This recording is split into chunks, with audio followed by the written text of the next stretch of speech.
And the list goes on down the line. When the list goes on. Sean was just telling me he's going to be doing the Crown Jewel post show by himself tomorrow. And I told him I'll be watching, but I don't think I'll do the post show with you. You're on your own with that one. Thanks, man. We have no one lined up that can do it with you? I don't want anybody to do it with me. Oh, you don't on purpose? I'm going to get it done in about half the time and do some trick-or-treating stuffs. Are you actually going out?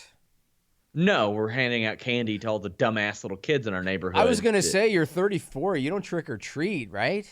No, I treat children in my neighborhood to the big boot to the face, hit them with the choke slam, and get them the hell out of my yard. Oh, Sean Sapp, hopefully you're our such a dogs sweetheart. attack them. That'd be a nice Isn't this thing. guy? Great. So let me see first. I'm going to check the time. Okay.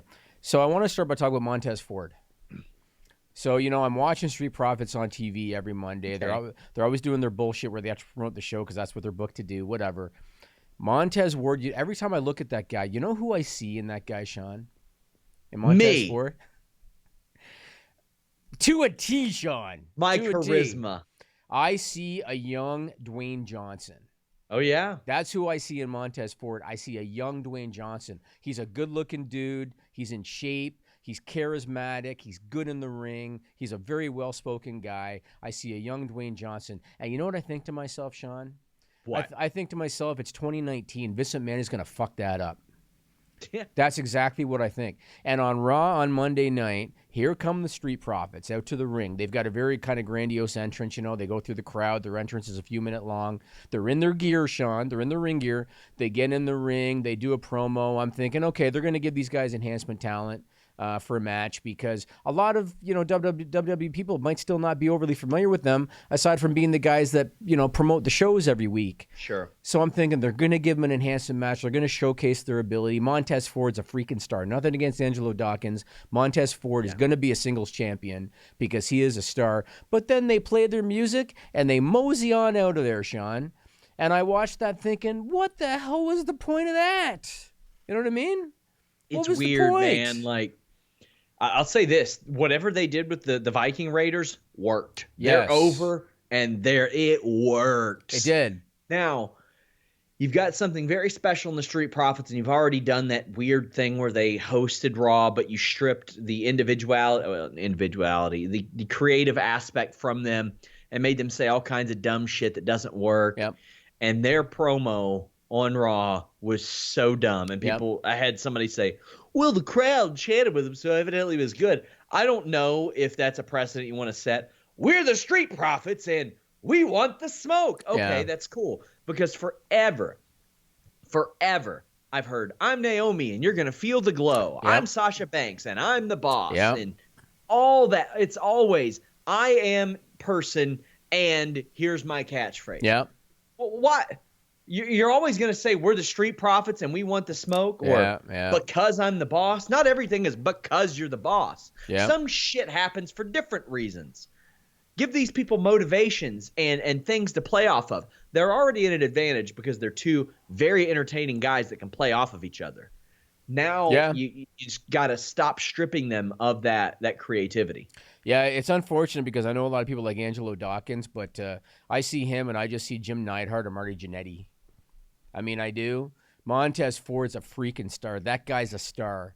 And they might want to go the Bret Hart route a little bit and maybe put him in some singles matches, kind of test the waters out a little bit. I changed his ring gear because his ring gear I'm not a big fan of. But I just look at that guy, man, I just think that guy, And isn't he married to Bianca Belair? Montez? Yeah, Montez. But they could be a package. You know what I mean? Yeah. Because Bianca is great, too, in a lot of ways. And she's got a good look, and she's got personality. Those two could be a package down the line. But I really like Montez Ford a lot. And whenever he's on TV, I just think that guy's just a young Dwayne Johnson. That's what I see in that guy. So, but again, I have no faith in Vincent Mann in 2019. I've talked about it before.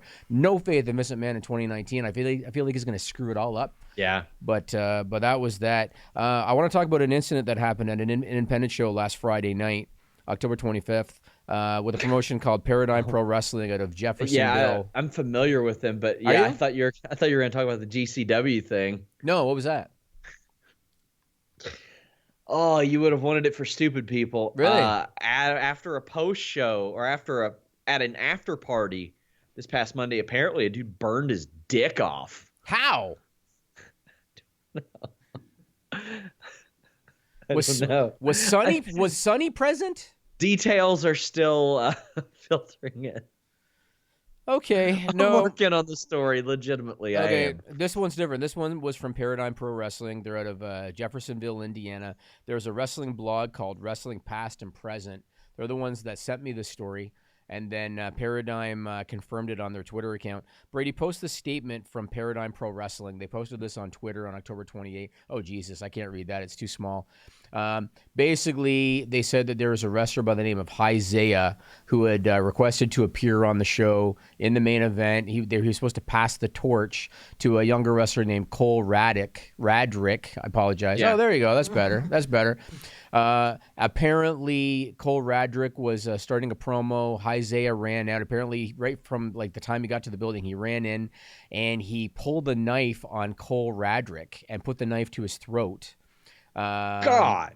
Yeah, and I don't think it's in the press release here, but he apparently said something to Cole Radrick along the lines of "Follow my lead, or it's going to be a bad night for you," something like that. Now, here's where I initially questioned if it was a work. They had a wrestling match after this because they were the main event of the show, so they had a wrestling match after this. But based on this press release from Paradigm, I'm going to go ahead and assume that it's legit. They said they're basically not working with Isaiah again. They questioned his mental state. There was questions about whether he was under the influence of something. If he was, they probably shouldn't have had a match. But that's what happened, and so I wanted to mention that. Potentially scary situation, Sean. I couldn't imagine, man. Like, you don't hear stories like that anymore. You did here and there throughout, like, maybe the 2000s and stuff when New Jack would work anywhere. Yeah, Gypsy Joe, you remember that? Gypsy Joe, and then the time he and that stabbed kid, the guy. yes. Like Yeah. there was that, like all kinds of stuff then, and you would hear violent stories. I mean, you would even hear about that little fella that Davey Richards trained with, Tony Kazina, when I think it was Alex Kidd or whatever. He went in there and shot on him, but no weapons involved there.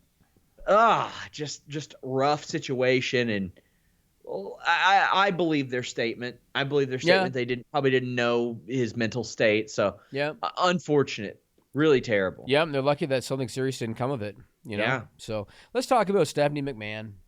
Why? So let me ask you a question, Sean. What's today's date? October 30th, 2019. So how many months are left this year?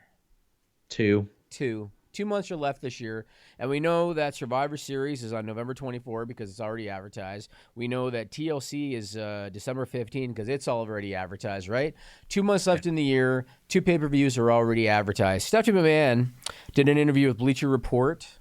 They asked her about Evolution 2, and you know what Stephanie McMahon said? No. Quote, more to come on Evolution, but it's most likely not going to happen in 2019. Yeah, well, they announced the first Evolution like 6 weeks before it happened. When would they put this on the docket? They got 2 months left, and they already got 2 other pay-per-views. They could do that whenever they wanted to with a live event. They do like Starrcade pretty quickly and all that stuff. Like the Shield final chapter, they threw that up on the network with like a few days' notice. But do you think they would do Evolution 2 in that capacity? Yeah, considering how hasty they put the first one together, I think they would. But there were a lot of people that were like, Evolution 2, is it coming? It was a talking point among wrestling fans. But yeah, I thought that Stephanie McMahon saying with 2 months left in the year that it's most likely not going to happen in 2019 made her look dumb. Yeah. Just my opinion. Yeah, I guess, but I mean, I'm sure she was asked it, so just say, hey, it's not coming. I don't have a problem with her saying that. You know, we crap on WWE a lot when things are bad, and things are bad a lot.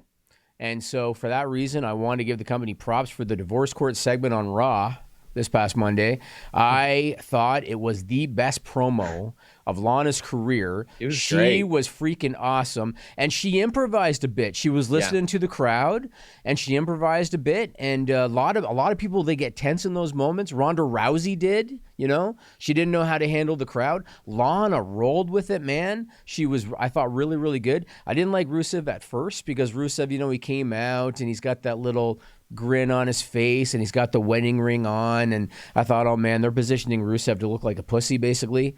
But then when Lana said he wants sex all the time and the crowd popped and Rusev looked around and he's practically doing one of these, I thought that was hilarious. I did too. And this is one where I thought that they could read their audience well. They knew what saying that was going to get. That was pretty funny. I thought it was so stupid that it was funny, and Lana performed great. Lana is really good. She's very underrated. Yes. Her promo was great, listening to the crowd, improvising. I thought she was fantastic, so I want to give him props on that. WWE Backstage, next Tuesday is the official premiere on FS1. They've announced that John Cena and Rob Gronkowski are both going to be on the show. Have you heard anything about Gronk in the ring? Because I think he'll probably do at least one match, but have you heard anything? I haven't, but I think he'll do a match. But I haven't heard anything about him in the ring or anything. Hey, if he announced that he's going to train or something there, that's kind of cool. And Cena, I guess we haven't heard much about Cena at all. Royal Rumble? Haven't heard anything about it. This is the longest he's ever been without a match, ever. And you know what? I don't blame the guy. He's getting a lot of opportunity. He's probably making more money now than he was in the ring.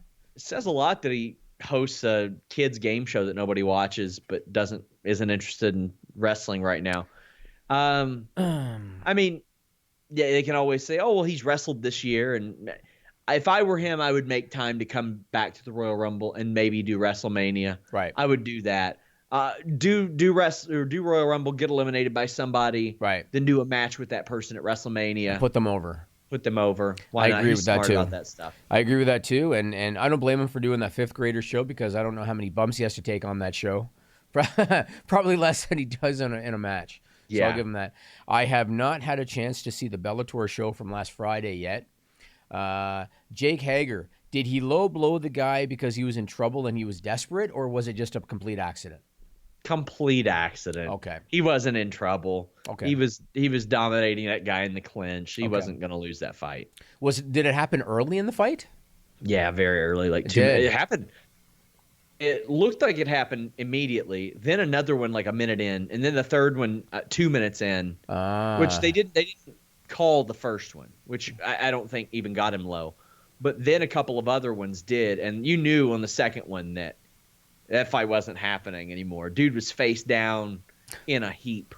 He was done. And how was he not disqualified? Because they weren't intentional. Really? Okay. It was ultimately at the ref's discretion, but Yeah. after the warning, I think you got to DQ him, but ref's discretion. I wonder if Tony Khan reached out to Bellator and said, "Hook me up on this one." Interesting. And then I guess in other MMA news, this isn't an MMA podcast, but I'm going to throw the wrestling reference in there. So this Saturday, UFC 244 at MSG, Nate Diaz, Jorge Masvidal, they are fighting for the non-existent BMF title.